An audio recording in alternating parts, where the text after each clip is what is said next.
Welcome back, everybody, for part two with Cameron Kenna.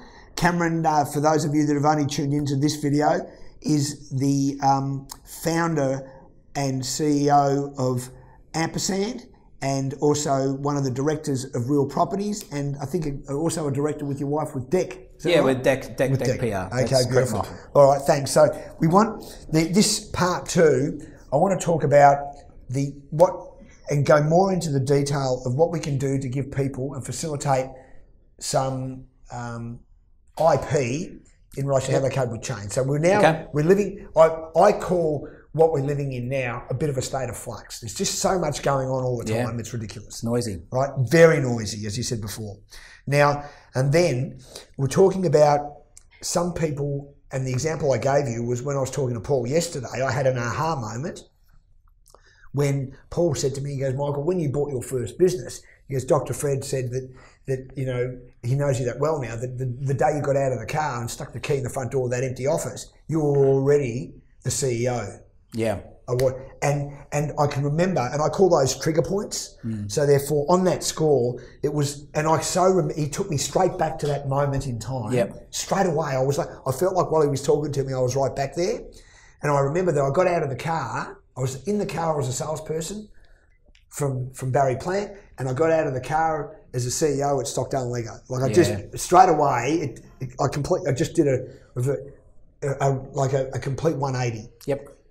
The question is, I don't know how I did that, right? And I don't know if it's something you can switch on in you or not. But you said to me before that you've done that too. Yeah, for sure. Look, I remember when I first flung open the doors of my first recruitment business. Mate, that day was September 11, 2001. Okay. Right? So, which was a massive day, and the world just stopped. Yes. The world stopped for the next 3 months. Yes. Completely halted. Completely halted. I've never seen anything like it before or biblical. since. It was. You know, people took a long time to actually just understand and sort of process what was going on in the world, you know, and that was cataclysmic. It was. Yeah, that was the day that I started my company along with my business partners, and so you know what we were faced with at that point was we did not know that if we were going to even survive, you know, through those early phases. But the one thing I could do, you know, backs against the wall moment was, you know, I just had to get my head down, ignore the noise, and go out there and do the job. So what makes you? What happens? See, in that. Sorry to butt in, but in that part now, what would be really good for the audience, Cam, is to say that you go through that enormous amount of change, and I didn't know about that, about the opening, right? So when you're faced with all the stuff you cannot change, and I call that the fourth dimension, right? It's the things, and Dr. Fred calls it a black swan, the stuff that comes out of left the field that you never ever anticipate, that just smacks you. Yeah. If that's the case, then how did you handle that change in the economic environment, business environment you were in prior to that day? Can you give me any 1 or 2 or 3 points? What did you do that made you handle that change? What skill sets did you have? What did you learn real quick? Look, what I learned real quick, mate, was to focus on what was important, and the most important thing for me at that point was was to get some revenue, you know, and that was it. You know, forget about everything else that was happening around me. If I didn't get some revenue in the door, I wouldn't have a door to go through. You know, that was it. So you know, so focus is one. Focus is one. Focus on what's important. Focus on what's important. You know, and break the task down to really simple steps. That number 2, that's good. So break the task down to simple steps. It is, you know. Focus, tasks. Yeah, and don't be overwhelmed by the task ahead of you. You know, if you bring these things down to executable bite-sized chunks, you can get it done. And that's the difference that's the difference between having a strategy and having the tactics to execute it. Yes. You know, I think too many people think strategically and they stay on strategy. They don't tactically execute.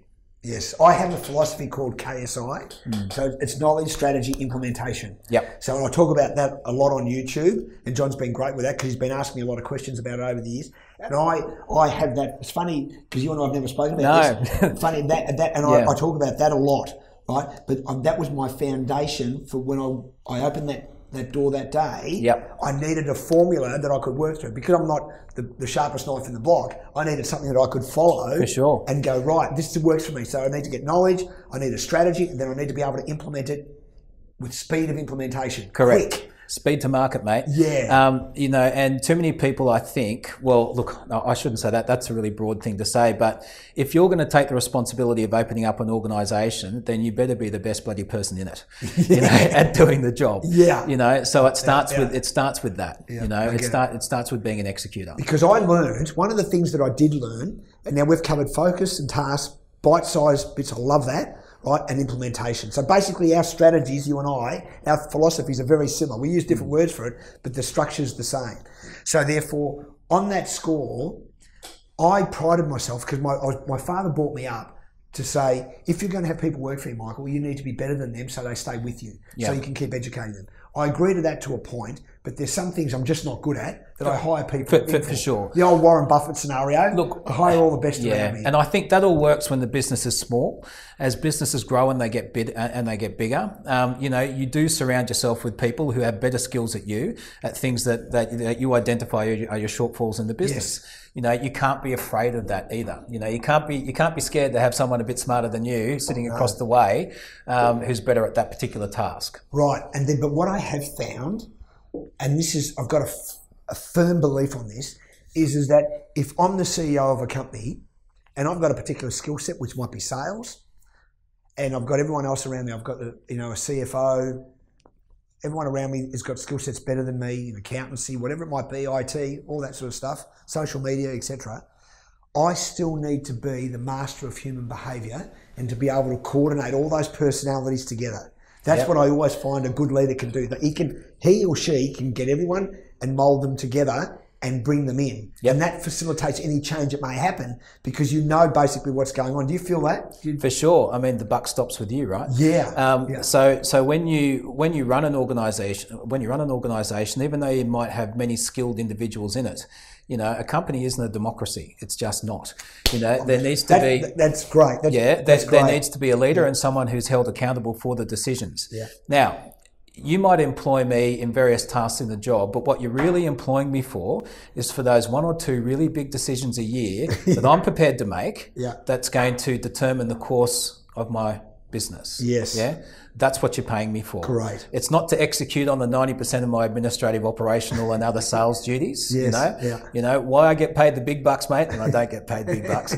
But if I was to be paid big bucks for doing what I do, it's for that critical decision making in the moment that I need to make it, and that's my experience. That's your experience. That's also taking accountability and responsibility for it. You know, and being able to balance the risk of doing it. Yes. Okay. Great.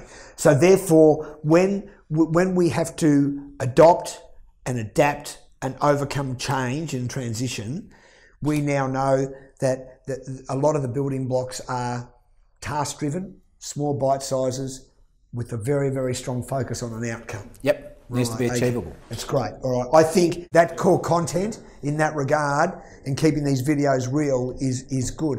And if you take anything away, for those of you that are watching, you take anything away from that, you should have made some notes on that because that stuff is extremely pertinent to the success of your business or your individual small business that you might have in another business. So thanks for watching, guys. We'll talk soon.